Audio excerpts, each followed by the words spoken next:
Hi, this is Bobby Cobb from the Adams Center with another speaker preview. This weekend, we're really excited to have coming to us all the way from Hawaii, Nancy Shipley Rubin. A little bit of a tongue twister for me. Nancy's going to be not only our speaker on our Sunday morning gathering, but she's also doing a workshop Friday evening and a weekend workshop on Saturday and Sunday, all about leading from the heart, living from the heart, and integrating our heart space. So Nancy, would you share just a little bit about some of the things that you're going to be covering in each of those presentations, and what exactly is leading from the heart?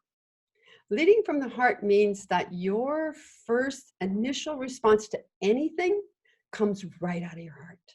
And so that when you're speaking from your heart, you're going to recognize that you have a relationship to your personal self. Here you are, this is who you are, and hopefully grounded, right? It's like the heart will help on that. And then you have these spiritual resources, a much bigger perspective and connection of what's going on. So if we truly want to recognize our own limitation, where we live in judgment, where we live in apathy, where we live in some kind of contained frustration, we need the medicines of the heart. So leading from the heart says that you're going to come first from that heart space, experience the bigger perspective of the moment you're standing in, and from that point, be able to deal with whatever is in front of you with a little more ease, a little more humor, and a lot more skillfulness, because your heart is gauged for that. And so what we feel is that we're at a time right now where we are ready to embrace our heart as an instrument and learn how to play it, and recognize that if there is anything in the world that is creating, shall we say, that level of contractions or negativity, it's all coming from some level of fear. And the sense of love expands. Love is warm. Fear is cold. Fear contracts. Yeah. And so you get caught in this sense of contraction. How do you see the world? From a threatening place. You be in fear, you're going to see threat. That's what fear is for, is to keep you safe. Right. But if we get habituated into fear fields because they are propagated too much around us, and we don't get enough warmth and we don't get enough expansion, then we're basically seeing the world from a very narrow, rather programmed place. And so when the heart comes in, it gives you a bigger perspective. It may acknowledge, that you're seeing right now this experience through a projection, maybe through a deep hurt that may not be that hurt is here to hurt you.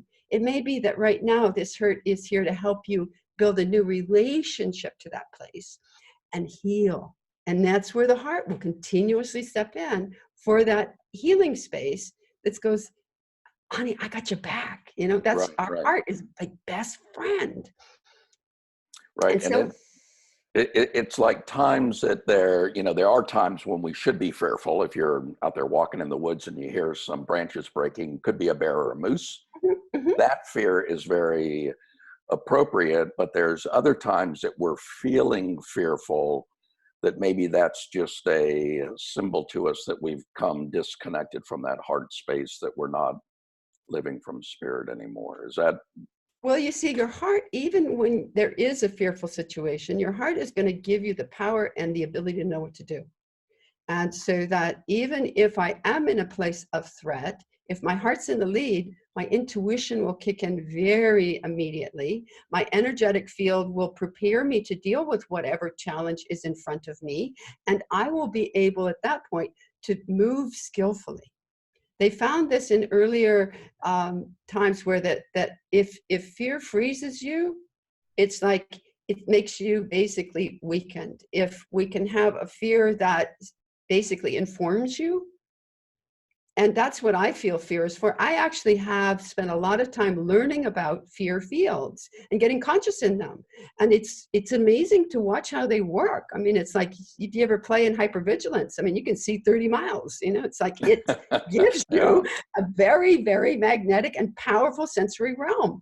If we don't have consciousness in that, then we're going to basically be caught in what they call the frozen aspects of fear. so that when your heart's engaged, your heart keeps it active. It lets you know you're in trouble, baby. You know, it's not the right time to go down that particular path. It communicates with that moose to let the moose know you're bigger than me and I totally respect you. You Yeah, know? right. And it's really different when you come to nature with a sense of a warm, open space versus a contracted, cold space. Animals know that.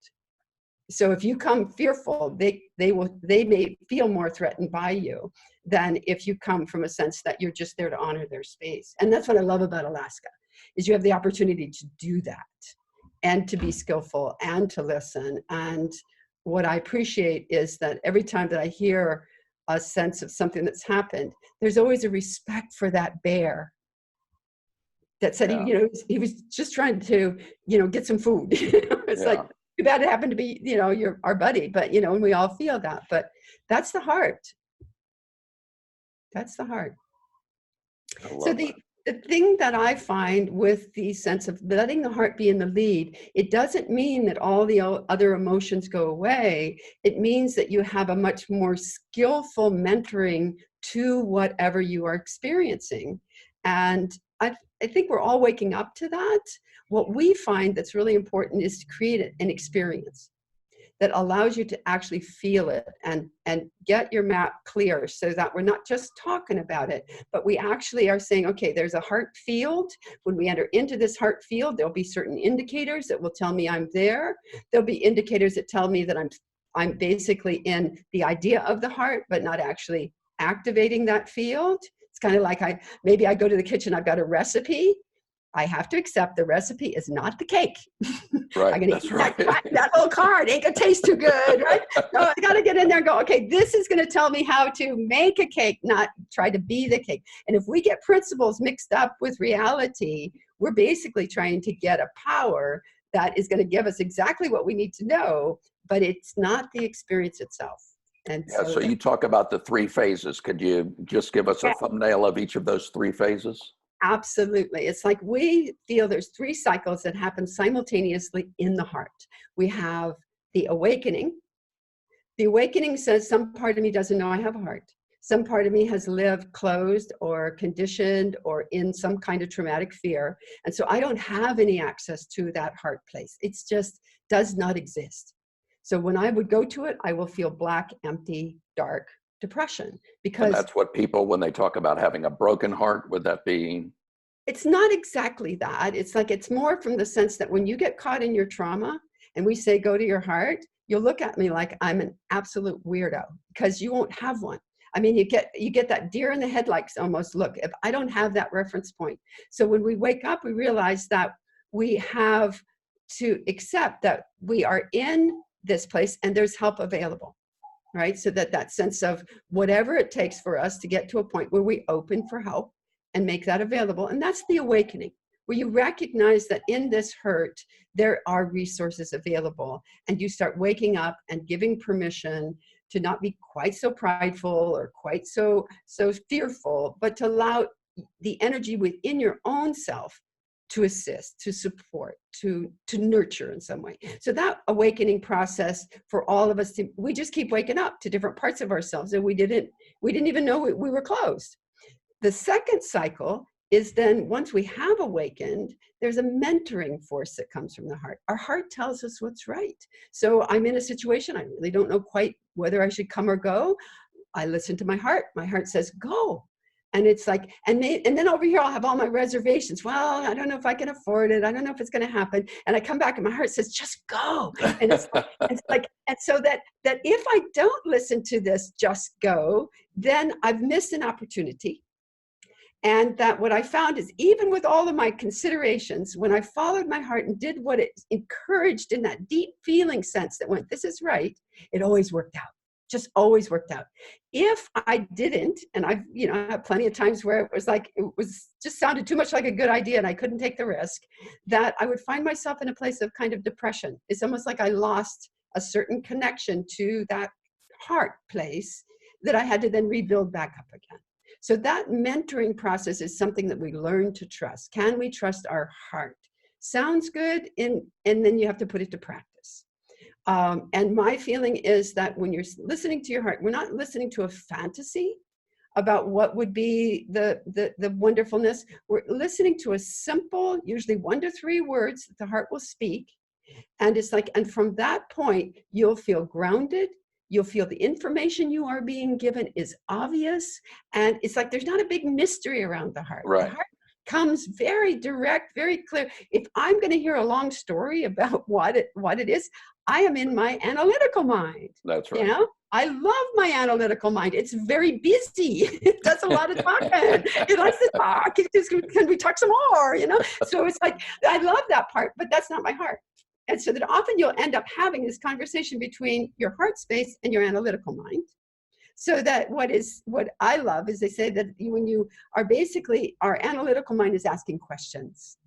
Our heart gives us the answers. Mm.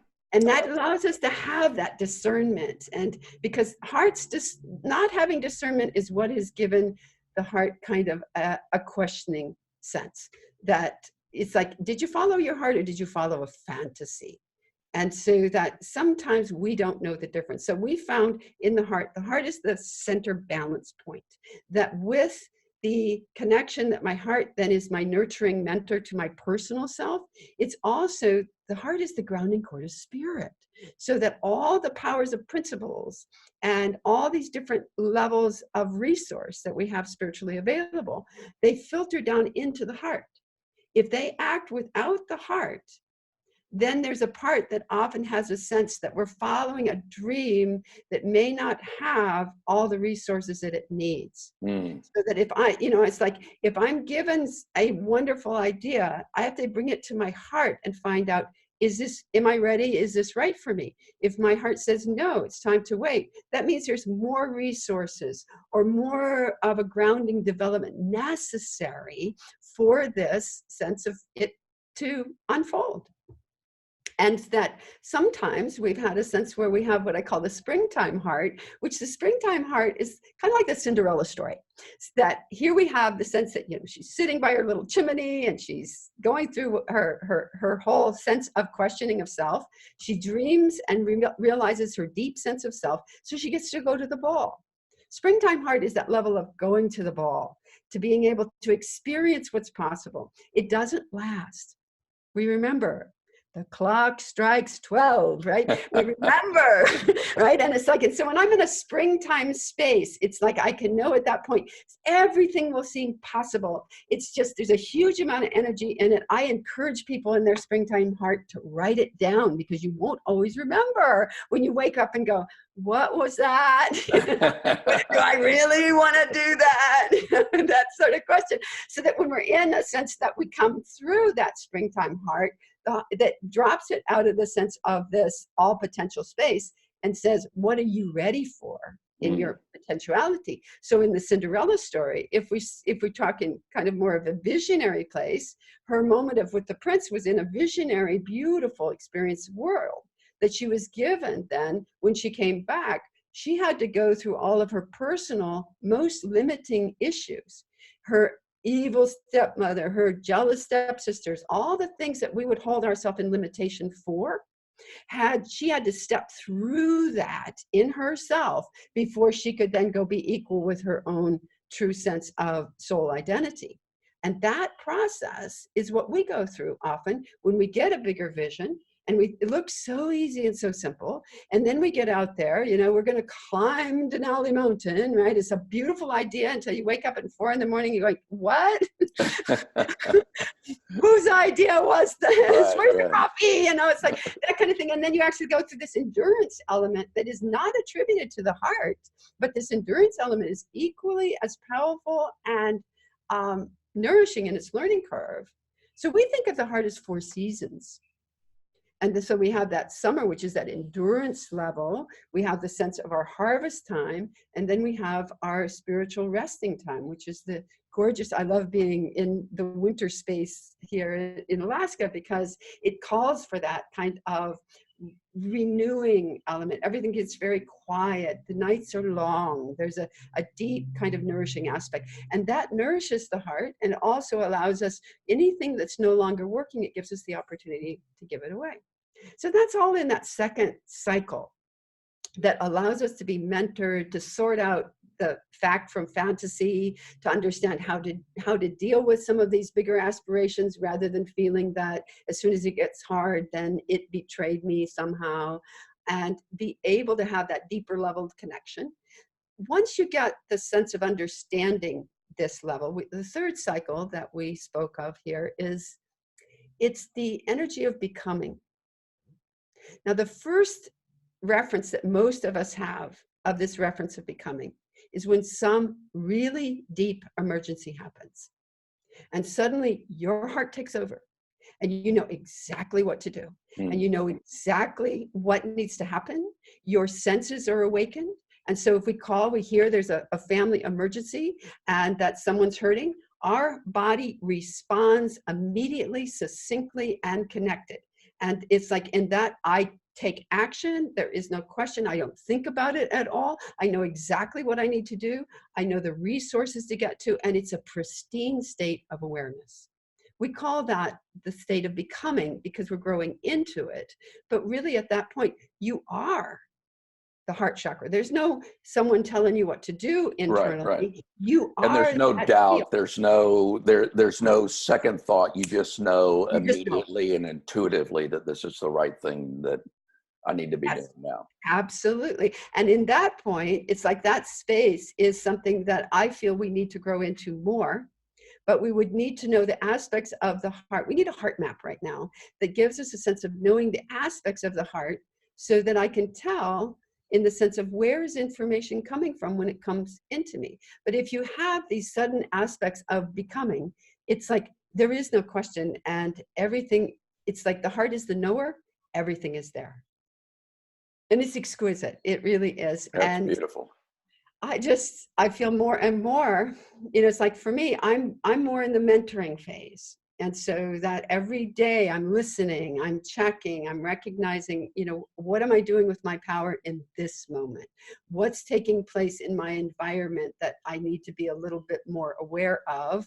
Right. And, it's like, how can I enjoy going out and eating my mango, the joy of Hawaii, Yeah. So that there's a sense of a personal appreciation and connection to every moment. It's that aspect of gratitude, as well as this deeper sense of knowing that comes from the heart. I feel that the work that not only myself, but everyone I meet is working on is mentoring it to a point where we absolutely live in a trust that doesn't go blind. It's a trust that wakes us up. And so that's the third phase of it. And it's, as I said, we all have had experiences of it, but it's like, how can we make this pretty much everyday wear without getting too arrogant about any of it? Because it's like, if it gets arrogant, then we're talking about it, we're not being it. And it gets narrower in the path as we go along. It's like, so you learn how to keep it human, keep it connected. Yeah. I love that. And I really appreciate you making the time and sharing this morning and giving us this overview. So for people who are listening to the video, there's 3 opportunities to see Nancy this weekend. She's going to be at our normal gathering at the Adams Center from 9:30 to 10:45. She's going to be giving a preview of the workshop on Friday night. And I'm sorry, Nancy, I don't know when that is starting. Do you know the time on that? 7 to 9:30. And what we'll do is we will cover in detail what we talked about here today, with more, just a little bit more time to it, a little more personal experience, because we're together. And we'll have time for questions if there are some. And just, it's a beautiful time. We need to gather together. It's important, because the energy field is different when we are in the same room. Yep, others together. Yeah. The community and the coherence, it's a totally different experience. No. Sometimes that Friday night is all, people can do, or come to the Adams Center. It's like, and you'll get a real full cup.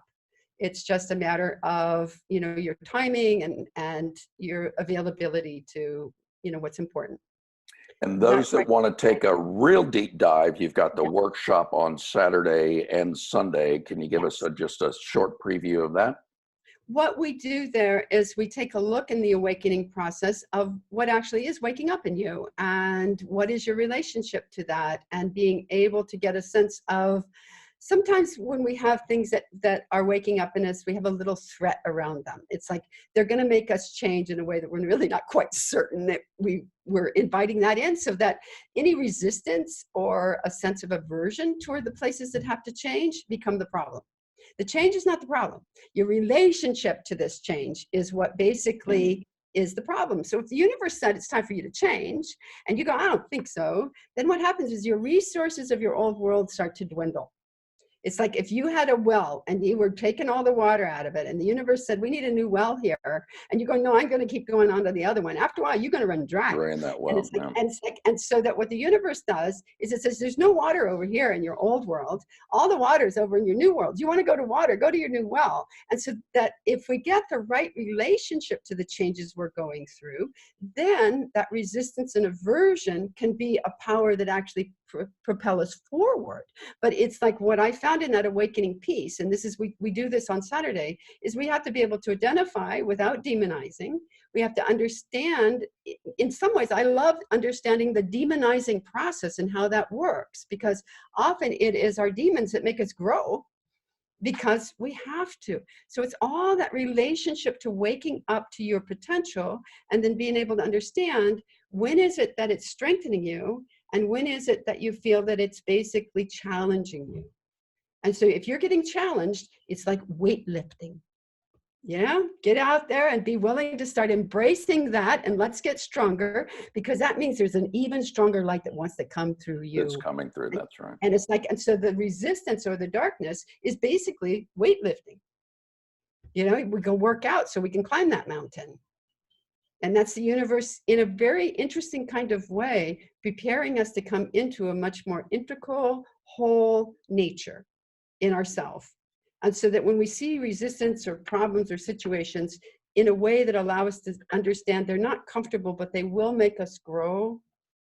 It's like, and often when you're working out, the hardest part of working out is get your shoes on.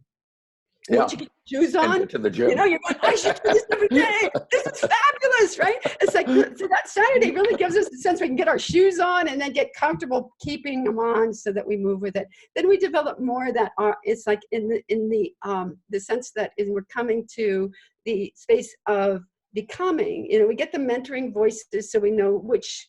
You hear it in tone, where you're coming from and what you're listening to. And then we come to the sense of that deeper level of becoming, where we introduce principles with the energetic fields associated to it so that you actually get experiences of things.